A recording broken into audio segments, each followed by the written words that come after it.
Assalamualaikum students, my name is Soleha Khan. Today we are going to do some computer activities of grade 2 summer task. Activity number 1 हम already कर चुके थे जिसमें हमने एक engine draw करना था. So आज हम activity number 2 and 3 करने जा रहे हैं which is on page number 4 and 5. ठीक है. So the activity number 2 is label the following parts of paint window. आपने पेंट विंडो की कुछ आपको लेबलिंग दी गई है वो करनी है. ठीक है, तो चलिए देखते हैं. सबसे पहला वाला जो बॉक्स है वो आपको एरो दिया गया है. इस वाले पे, इस बार पे एरो दिया गया है. इसमें इसको क्या कहते हैं? इसको कहते हैं टूल बार. क्या कहते हैं? Tool bar. ठीक है. नेक्स्ट वाले में कलर्स है तो आप इसको क्या कहते होते हैं? कलर बार. ठीक है. ये जो नीचे हाईलाइट हुआ है हमारे पास ब्लू में जो है इसको कहते हैं टास्क बार. आपने इन तीनों के नाम लिख लेने हैं. टूल बार, कलर बार, टास्क बार. ठीक है. नेक्स्ट पेज पे मूव करते हैं. Know your keyboard. ये जो आपका कीबोर्ड आपको दिया गया है इसके डिफरेंट बटन्स के डिफरेंट नाम होते हैं वो आपने याद करने हैं. मैं आपको बताती जाती हूँ. सबसे पहले आपके पास ये जो होता है इसको बोलते हैं टैब की. ठीक है. क्या बोलते हैं? टैब की. इसको बोलते हैं कैप्स लॉक. इसको बोलते हैं शिफ्ट की. ये जो आपके पास होती है जो सबसे बड़ा वाला बटन होता है उसको बोलते हैं स्पेस बार. इस वाले को बोलते हैं बैक स्पेस. इसको बोलते हैं एंटर की. इसको बोलते हैं डिलीट की. और ये आपके पास एरोज होते हैं तो इसको बोलते हैं एरोज की. ठीक है. अब activity number 4 which is on page number 6 and 7. ठीक है. तो आपके पास जो ये वाली एक्टिविटी है इसमें आपने सिंपल मैच का कॉलम है वो आपने कॉलम ऐड करना है. और आपने लास्ट जो हमने की थी एक्टिविटी उसमें आपने यकीनन अपने जो कीबोर्ड के बटन्स हैं उनके नाम याद कर लिए होंगे. तो अब आपको इसको मैच करने में आसानी हो जाएगी. फर्स्ट आपके पास है एंटर. तो इसको क्या बोलते हैं? एंटर की. तो आपने इन दोनों को मैच करना है. दूसरा है शिफ्ट तो शिफ्ट की के साथ. तीसरा है डिलीट तो उसको डिलीट की के साथ. लास्ट वन है कंट्रोल तो इसको कंट्रोल की के साथ आपने मैच कर देना है. ठीक है. Moving on the next page. Next page पे आपके पास कंप्यूटर की कुछ चीजें हैं जिसके नाम लिखने हैं आपने. आप अपना पीसी जानते हो, आपने देखा हुआ होगा, टीचर ने आपको लैब में भी दिखाया होगा. तो आप इसको क्या बोलते हो? इसको बोलते हैं मॉनिटर. क्या बोलते हैं? मॉनिटर. इसको क्या बोलते हैं? सीपीयू. ठीक है. इसको क्या बोलते हैं? Tower case. और ये क्या बना हुआ है हमारे पास? ये है डिजिटल कैमरा. ठीक है. इसको क्या बोलते हैं? Track ball. इसको क्या बोलते हैं? माउस. इसको क्या बोलते हैं? स्कैनर. इसको क्या बोलते हैं? स्पीकर. और इसको क्या बोलते हैं? प्रिंटर. ये सारे नाम इस बॉक्स के अंदर लिखे हुए हैं. आपने यहाँ से सर्च करके इनको लिख लेना है और याद भी कर लेना है. सो लास्ट एक्टिविटी है इज एमसीक्यूज. हमें कुछ एमसीक्यूज दिए हुए हैं जिसमें से हमने बेस्ट ऑप्शन सेलेक्ट करके टिक करना है. So the first one is the part of computer that we can touch. अब आपने ये याद रखना है कि ऐसी तमाम चीजें जिनको हम टच कर सकते हैं हम उनको हार्डवेयर कहते हैं और जिनको हम टच नहीं कर सकते उनको हम सॉफ्टवेयर कहते हैं. ठीक है. तो कह रहे हैं कि कंप्यूटर के वो पार्ट्स जिनको हम टच कर सकते हैं उनको क्या बोलते हैं? तो उनको अभी मैंने आपको क्या बताया? उनको बोलते हैं हार्डवेयर. ठीक है. इसको आप टिक कर लोगे. Next is monitor is monitor क्या होता है? अब ऑप्शंस हैं. सॉफ्टवेयर है जिसको हम टच नहीं कर सकते. हार्डवेयर है. यस, कंप्यूटर मॉनिटर जो है वो हार्डवेयर है, हम इसको टच कर सकते हैं. नेक्स्ट आपके पास है सीपीयू स्टैंड्स फॉर. ये आपकी बुक में भी है, आपके की टर्म्स में दिया हुआ होता है. सीपीयू की फुल फॉर्म क्या होती है? Central processing unit. CPU stands for central processing unit. तो आपने प्रोसेसिंग पर टिक करना है. नेक्स्ट आपके पास है which key is used to leave space between words. अभी थोड़ी देर पहले हम लोगों ने जब लास्ट एक्टिविटी की थी, जब हमने कीबोर्ड के बटन्स को याद किया था तो उसमें जो सबसे बड़ी वाला बटन होता है जिसको हमने कहा था स्पेस बार. तो स्पेस देने के लिए हमें कौन सा बटन यूज करना पड़ता है? Yes, space bar. ठीक है. नेक्स्ट है which of these is an input device. इनमें से कौन सी जो है वो इनपुट डिवाइस होती है जिससे इनपुट दी जाती है, जिससे डाटा जो है वो एंटर किया जाता है। आउटपुट जिससे कोई चीज बाहर आती है। अगर हम इसको अपनी जुबान में जर्नल बात करें तो इनपुट क्या चीज डाली जाती है, आउटपुट क्या चीज बाहर आती है। जैसे फॉर एग्जाम्पल आप मैंगो शेक बनाते हो तो आप अपने जूसर में मैंगोज डालते हो, तो मैंगोज क्या हुए, इनपुट हुए, ठीक है, और जो शेक आता है वो क्या होता है, आउटपुट। तो ये फर्क होता है इनपुट और आउटपुट में। अब हम देखते हैं कि इनमें से हम इनपुट किस में डालते हैं, प्रिंटर से चीज बाहर आती है तो ये आउटपुट हुआ। मॉनिटर भी स्क्रीन पे हमें चीज दिखाता है तो ये आउटपुट है। कीबोर्ड, क्या कीबोर्ड से हम कुछ डाटा एंटर कर सकते हैं टाइप करके, यस हम एंटर कर सकते हैं, तो keyboard is a input device. उसके बाद है the small arrow on a window screen is called. आप जब अपना पीसी यूज करते हो तो वहां पे एक छोटा सा एरो आपको दिया जाता है जिसकी मदद से आप किसी भी चीज को पॉइंट आउट करते हो। इस एरो को क्या कहते हैं, इसको बोलते हैं पेंटर, टेल, चीज या पॉइंटर, क्या बोलेंगे, यस इसको पॉइंटर बोलेंगे, ठीक है। अब नेक्स्ट है हमारे पास speakers are dash devices. Speakers कौन सी डिवाइसेस होती हैं, इनपुट होती है, आउटपुट होती है, स्टोरेज होती है, या इसमें से कोई नहीं है। अब देखिए स्पीकर से आवाज बाहर आ रही होती है ना, अभी मैंने आपको बताया है जिस चीज से हमें कुछ गेन कर रहे होते हैं उसको आउटपुट कहते हैं, तो speaker is an output device, ठीक है। A type of a computer that can be carried anywhere। Computer की ऐसी कौन सी टाइप है जिसको हम जहां मर्जी ले जाएं, ठीक है। Main frame computer, super computer, work station या लैपटॉप। कौन सा वाला कंप्यूटर हम हर जगह लेके जा सकते हैं जहां मर्जी, यस लैपटॉप, हम लैपटॉप को जहां मर्जी ले जाएं। उसके बाद है we give type input to the computer through. हम कंप्यूटर में इनपुट डाटा किसके थ्रू टाइप करते हैं, टाइपिंग हम कहाँ करते हैं, टाइपिंग हम कीबोर्ड से करते हैं, ठीक है। नेक्स्ट है last one, dash help us in taking print out. Print out लेने में हमारी कौन सी चीज मदद करती है, किसके थ्रू प्रिंट आउट आता है, वेब कैमरा के जरिए, स्कैनर के जरिए, प्रिंटर के जरिए या मॉनिटर के जरिए, यस प्रिंटर के जरिए। तो हम इधर प्रिंटर को टिक कर देंगे, ठीक है। अस्सलाम वालेकुम बच्चों, कैसे हैं आप? उम्मीद है कि आप अपनी छुट्टियां बहुत अच्छे से गुजार रहे होंगे।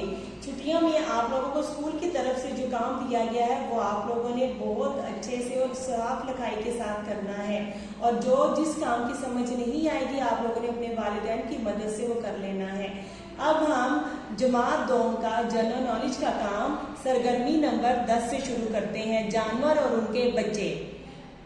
जो अपने वालिदैन से मुशाहबत रखते हैं, जो अपने वालिदैन से मुशाहबत नहीं रखते, जो पैदा होते हुए जानवर अपने वालिदैन के जैसे होते हैं, जो पैदा हुए वालिदैन के जैसे नहीं होते, उनकी मिसालें लिखनी। जैसे मुर्गी का बच्चा जब भी पैदा होता है तो अपने वालिदैन के जैसा होता है। अब तितली का बच्चा जब भी पैदा होता है तो अपने वालिदैन के जैसा नहीं होता। अब इसी तरह लिखना है अंडा, नौज़ायदा, बालिग। इस पे जो पूरा उतरता है जानवर उसकी मिसाल देनी है। जैसे मुर्गी की मिसाल दे रही, मुर्गी अंडा देती है, फिर वो चूजा बनता है, फिर वो बालिग मुर्गी बनती है। इसी तरह आपने मिसाल देनी है। बत्तख की जिंदगी के मराहिल का चक्कर, ये बत्तख का पूरा लाइफ साइकिल आपने यहाँ पे अपने वालिदैन की मदद से लिखना है। सरगर्मी नंबर 11, लोग रोजगार कमाने के लिए जो पेशे इख्तियार करते हैं इनकी तस्वीर लगाएं। यानी कि जो भी काम करने के लिए जो भी पेशा, जैसे डॉक्टर है, उस्ताद है, इंजीनियर है, जो भी पेशे उनके नाम लिखने हैं, ठीक है। तस्वीरें पहले लगानी इस पेशे की, फिर उसके नीचे उनका नाम लिखना है। ओके, यहाँ पे आप बड़े होकर क्या बनना पसंद करेंगे और क्यों? जैसे कि आप बड़े होकर डॉक्टर बनना पसंद करेंगे, डॉक्टर बन के गरीबों को इलाज करूंगा, गरीबों की मदद करूंगा, उनको हर तिब्बी सहूलियात दूंगा। इसी तरह आपने इसको कंप्लीट लिखना है। ओके, अब सफा नंबर 27, छोटी संत। अब छोटी संत क्या होती है? वो संतें जो घरों में लगाई जाती है अपनी मदद आपके तहत रोजगार कमाने के लिए, वो छोटी संतें कहलाती हैं, ठीक है। छोटी संतों की फहरिस्त यानी कि उनके पहले हमने नाम लिखने, फिर हमने उनकी तस्वीर लगानी। जैसे कि छोटी संत, धागा बनाने की संत, धागा बनाने की लोगों ने अपने घरों में भी संतें लगाई, उसकी आपने तस्वीर लगानी। जैसे ऊन बनाने की, तो ये भी घरों में होती है, ये भी आपने इसकी तस्वीर। इसी तरह पूरी आपने अपने वालिदैन की मदद से पूछ लेना है कौन कौन सी संतें हैं, आपने वो लिखनी, उनकी तस्वीर लगानी है। ओके, सरगर्मी नंबर 12, हम मुख्तलिफ मवाद इस्तेमाल करके मुख्तलिफ साइज, वजन और शक्ल की अशिया बना सकते हैं, जैसा कि खाली बोतल का गुलदस्ता, अखबार से गेंद वगैरह। ऐसे ही अपने घर में मौजूद पुरानी चीजों को मवाद के तौर पर इस्तेमाल करें और कोई सी 2 चीजें बनाएं। नीज इन चीजों में इस्तेमाल होने वाला मवाद आपने क्या बनाया, उस चीज का नाम और बनाने का तरीका लिखें। अब यहाँ पे यानी कि अब आपके घर में कोई खाली डिब्बा पड़ा होगा, खाली डिब्बे को आपने बहुत अच्छे से रैप करना, कवर करना। आप उसका ज्वेलरी बॉक्स भी बना सकते हैं और पेंसिल होल्डर भी बना सकते हैं। उसके लिए जो जो चीज आपने बनाई पहले वो लिखें, किस चीज से बनाया, क्या तरीका उसका बनाया, ये आपने 2 चीजें लिखनी है। ओके, सफा नंबर 25, सरगर्मी नंबर 13, हरारत और रोशनी। हरारत से क्या मुराद है? हरारत के मुख्तलिफ ज़राए। हरारत से मुराद आप सबको पता है गर्मी होती है, और हरारत के ज़राए कौन से हैं? आग, बल्ब, हीटर। हरारत का कुदरती ज़राए कौन सा है? सूरज। मसनूई ज़राए कौन सा है? आग। मसनूई जो इंसानों ने हरारत हासिल करने का ज़राए बनाया होता है। रोशनी से क्या मुराद है? रोशनी के ज़राए। रोशनी तवानाई की एक किस्म है, ठीक है। रोशनी का ज़राए क्या है? बल्ब, सूरज और आग। इसका कुदरती जरिया सूरज है, मसनूई जरिया बल्ब है। सरगर्मी नंबर 14, बांटना और ख्याल रखना। लोगों की वफा के लिए काम करने वाली किसी तंजीम का नाम लिखें। अब जैसे मैंने एक तंजीम का नाम लिखा है, ईदी फाउंडेशन। ईदी फाउंडेशन अब क्या काम करती है? गरीबों, यतीमों और मस्कीनों की फलाह व बहबूद का काम सरअंजाम देती है। इसी तरह आपने डिफरेंट फाउंडेशन के नेम लिखने और उनके काम लिखने। ओके, पेज नंबर 23, सरगर्मी नंबर 15, तहकीकी काम। अपने इलाके में काम करने वाली किसी फलाही तंजीम को ढूंढें, उसके बारे में तहकीक करें और मदरजा झैल फॉर्म को पुर करें। अब जैसे हमारा गोरी टाउन इलाका है, तो हमारे गोरी टाउन में ग्रीन स्पायर के नाम से एक तंजीम चल रही है। बेटा अब आपने जो भी ये सारी इंफॉर्मेशन है आपने अपने पापा की मदद से करनी है, ठीक है। अपने पापा से पूछ लेना है, वो आपको ये सारा पेज कंप्लीट करवाएंगे। Assalamu alaikum students, how are you? Hope you will be fine and enjoying your summer holidays. Okay, let's start your summer task. First follow your instructions strictly. Okay, now start from activity number 9. Okay, in this picture below, color the incisors red, canine yellow, premolars blue, molars orange. Spellings are written here. You have to do the coloring according to these spellings. Okay, now write the functions of these incisors. It is used to cut food. Canine, it is a corner of mouth used to tearing food. Premolar, it is used to chew food and grind food into pieces. Molars, it is used to grind food into pieces that are easy to swallow. I hope you will understand. And you have to do the colors according to these instructions. Activity number 10. Which of these foods will help keep you healthy and are better for your teeth? Okay. Which foods are healthy for your teeth? For example, salad. It is healthy. Carrot, milk. Activity number 11. Color and label the teeth. This is a picture of a teeth and you have to label it properly. For example, this is dentin, right here. Animal, nervous. This is enamel, dentin, pearl, veins. These are veins. Roots and crown. You have to label it and then color it properly. Okay. Activity number 12. Color the box with the correct option. Okay. First question. Do all animals have teeth? you have to circle the or tick the correct option. For example, answer is yes, all animals have teeth. How many sets of teeth do we get in our lifetime? 1, 2 or 3? Answer is 2. Okay. Which teeth are used for crushing and grinding food? As I have told you already, molars. Okay. Which teeth are used to rip and tear food? Now do it yourself. Activity number 13. Draw a line joining each material to the place from which it comes. Okay. Now you have to tell wool. Okay. From where we get wool?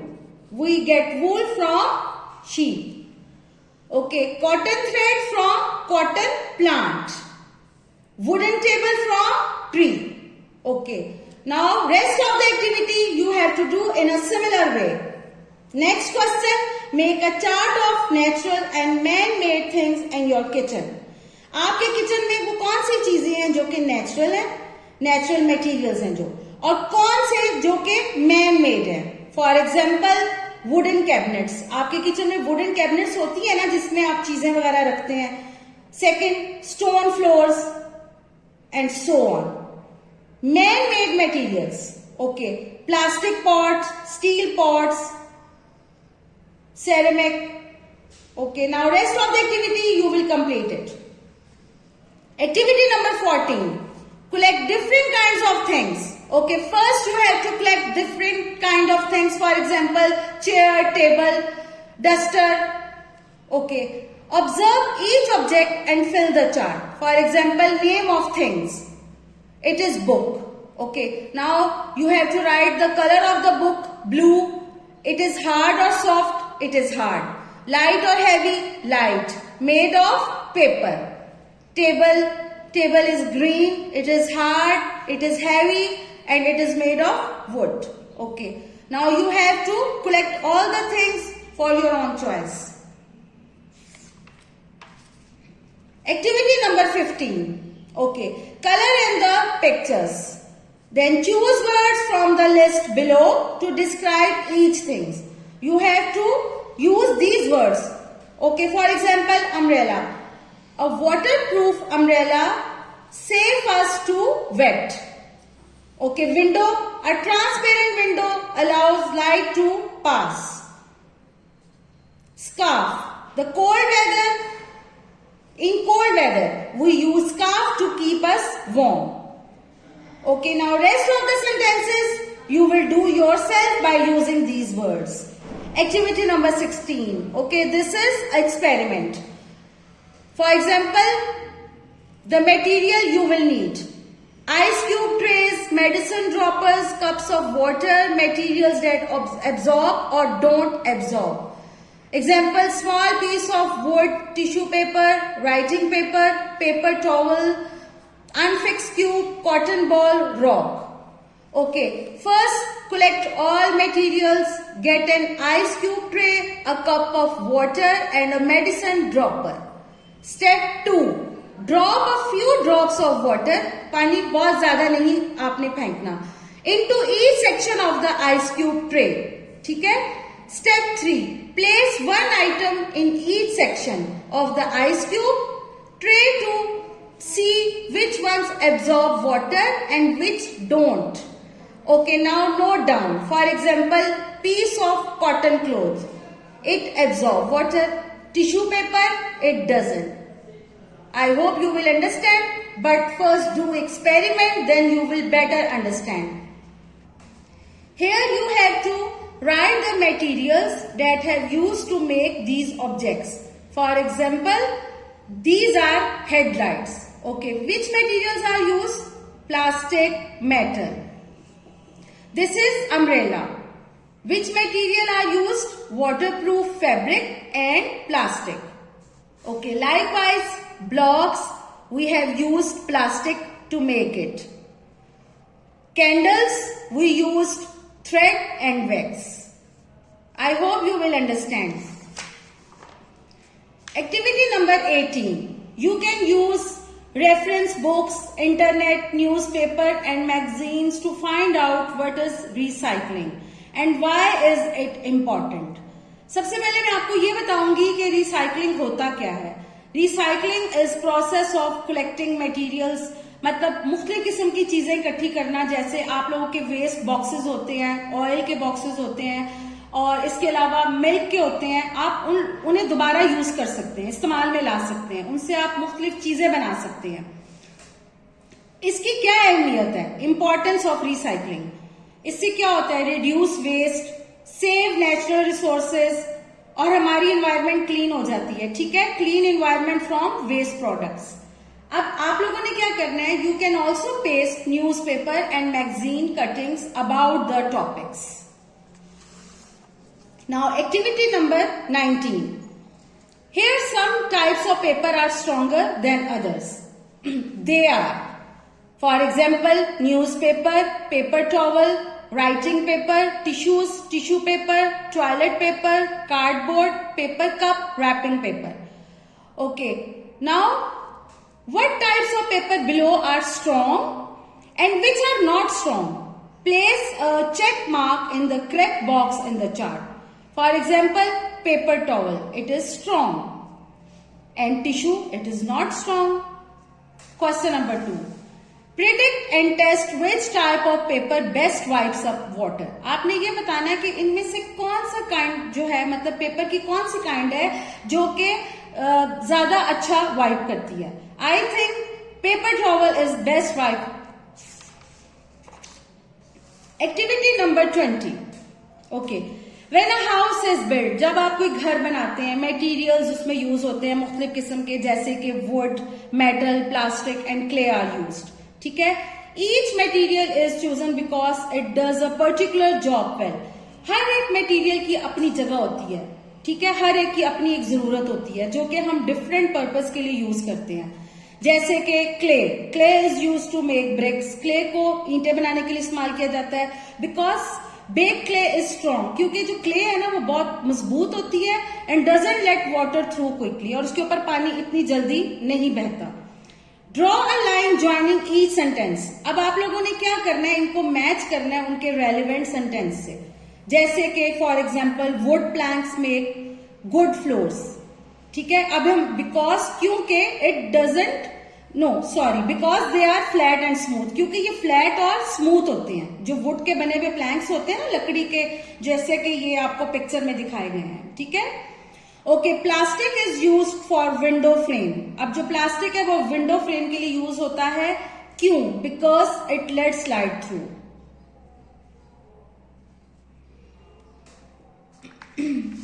Activity number 21.